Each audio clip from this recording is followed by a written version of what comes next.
സൂഴ്ന്നു നിൽക്കുന്ന മഹാപ്രതിസന്ധികളുടെ അഗ്നിച്ചൂളകൾക്ക് നടുവിൽ വെന്തെരിഞ്ഞ് ഭസ്മമായി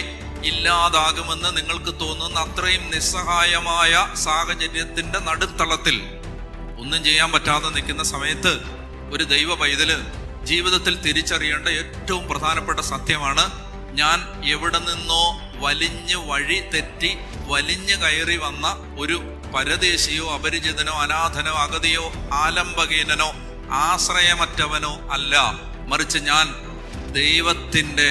ഈ പ്രപഞ്ചം, ഈ ഉലകം, ഈ ഭൂമി, ഈ അണ്ടകടാഹം, ഈ പ്രപഞ്ചത്തെയും താരാജാലങ്ങളെയും നക്ഷത്രജാലങ്ങളെയും സൗരയൂഥങ്ങളെയും ഈ പ്രപഞ്ചം മുഴുവനെയും സൃഷ്ടിച്ച മഹാദൈവത്തിൻ്റെ മകനാണ് ഞാൻ, മകളാണ് ഞാൻ. അപ്പാ പിതാവേ എന്ന് വിളിക്കുന്ന മകന്റെ അവകാശം, ആ അവകാശമാണ് ദൈവം നമുക്ക് തന്നിരിക്കുന്നത്. ഈ അവകാശം നമ്മൾ തിരിച്ചറിയുമ്പോൾ